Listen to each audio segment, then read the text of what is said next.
Hello Gamesaders, Righteous Gamer here. This is a video update on my Spellforce 3 review. I finished it a few days ago but wasn't able to put this edition out in time as I had to go back to the new house to paint. But now I'm back. I'm going to set the record straight with the Spellforce 3 ending and with my review.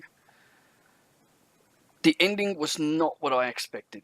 It did set the scene for certain things in Spellforce in the first one, but it never ended with a big cutscene or massive battle. No recap of what my choices were or what the new characters were doing after the battle had ended, where they went, did they stick around to help us rebuild? Nothing. Absolutely nothing. It was just a short conversation about wanting to go and see the Queen. The Queen had requested to see us, and that was it. There was nothing. It was just boring. The other thing that was with it was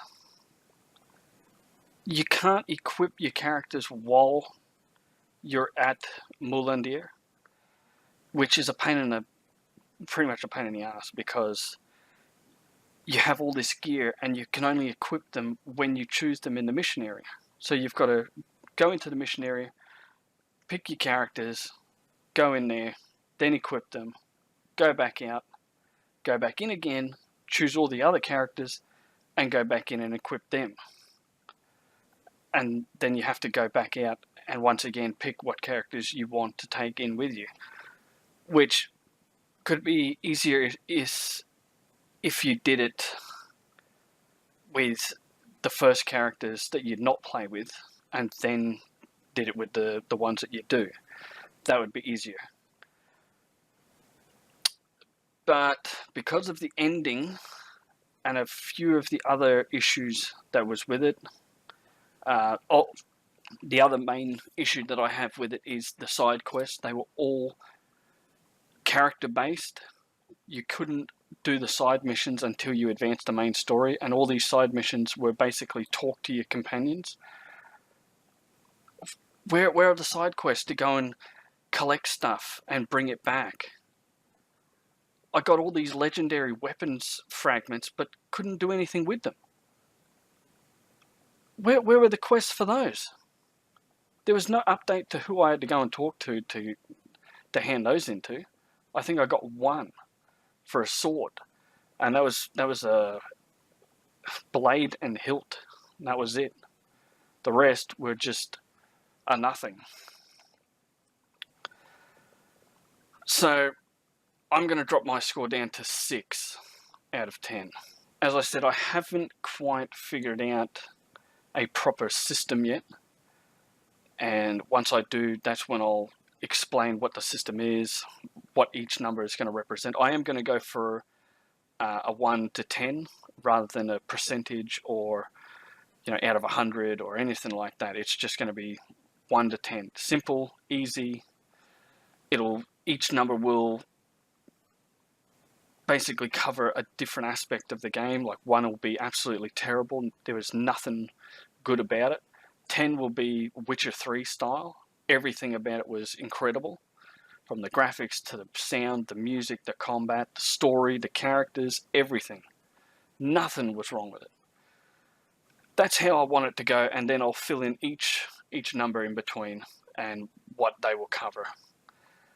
The other thing I want to talk about is net neutrality. I was one of the people who didn't actually know what net neutrality was, but then I started watching Angry Joe, Yongye, Jim Inquisition, and they basically saying like this is our right to produce content and not have someone dictate that to us, what we can show, how we can show it, when we can show it, but also our connection speed. So if, like, I'm just starting out, I'm new at this, and I may not get everything straight away or may not understand everything clearly, but I'm going to do the best that I can. And with my connection, like if you want to come and see some of my content, then you may not be able to load that up because of the connection speed, because I'm not one of these higher up corporations. So I know it's only in the US at the moment, but I think it will affect us all. This is the internet after all, and the whole world uses the internet. So I think it's something that we should all band together. Now, I've watched Angry Joe's video, and he has a lot of content there that shows certain degrees in currencies that companies are going to make or will make or have made. The other thing is a list of countries or states in the US that are actually going to sue the FCC for not listening to their citizens. Hopefully that will change their tune and that will reverse what they've done. If it doesn't, then I hope other nations like Australia, where I live, will step in and help restore net neutrality. And if not, then where will the future of the internet be then? We'll all be at the bottom of the barrel.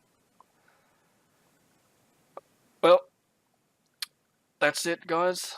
Thanks for watching. I will start working on the rating score from 1 to 10. I will do some update videos of the house. As I said, I've just finished painting, so won't have to do that again. Until next time, take care, stay vigilant, and I'll see you guys on the battlefield. Bye.